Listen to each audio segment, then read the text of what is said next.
Streets of San Francisco. Afterward, he created the role of Captain Apollo on the original Battlestar Galactica. Since then, he's made numerous film and television appearances, and then recurred as Tom Zarek on the newer Battlestar Galactica. Actor, writer, director, Richard Hatch.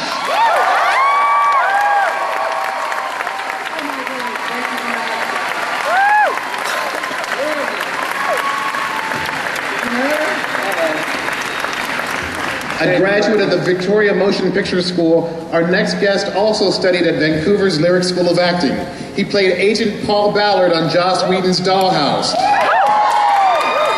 But you came to love him as the conscience of the Battlestar Galactica, Captain Carl Hilo Agathon Tommy Pennykick.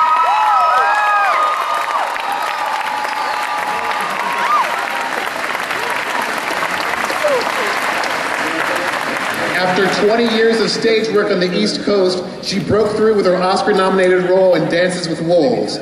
2 years later, she received another Oscar nomination for the lead role in Passion Fish. This year, she's nominated for an Emmy Award for her role as Captain Sharon Rader on The Closer, and next summer she will headline the spin-off Major Crimes, President Laura Roslin, Mary McDonald!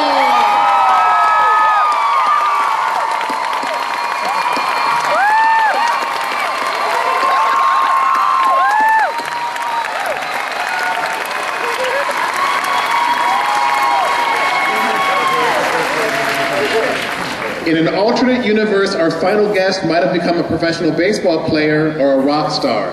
Lucky for us, he discovered acting and eventually broke through with a Tony nomination for Zoot Suit. He received an Emmy for playing Lieutenant Martin Castillo on Miami Vice, and an Oscar nomination for his role as Jaime Escalante in the 1988 biopic Stand and Deliver. Actor, director, activist, Admiral William Husker Adama, Edward James Olmos!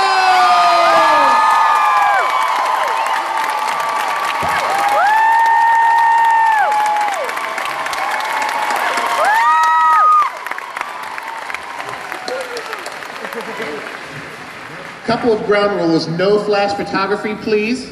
Also, we're going to have Q&A. There's a microphone on this side. Wave your hand. The person with the mic on this side, wave, and there's another microphone on the other side. Go ahead and start lining up now so we can maximize our Q&A time. For every question I ask, you get to ask like 2 or 3. I'm going to start with Eddie. As an actor and a director, what kind of stories are you drawn to? Good ones. Could you be more specific? Stories that allow the human nature and emotion to come out. It could be comedy, it can be drama, it could be science fiction, it could be a multitude of any way of telling a story. But it's really the story, the content of the story itself. What is the story saying? How does it relate to me as a person? And how does it relate to the people who are going to be looking at it? So it's really story, story, story, period.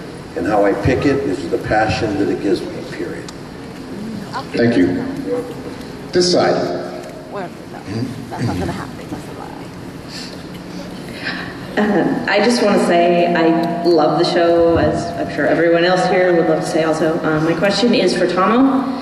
My favorite character of the series is Hilo, because he, like, as was stated, he's basically the conscience. He's a very human character, but he's always does the right thing, even when it's not popular.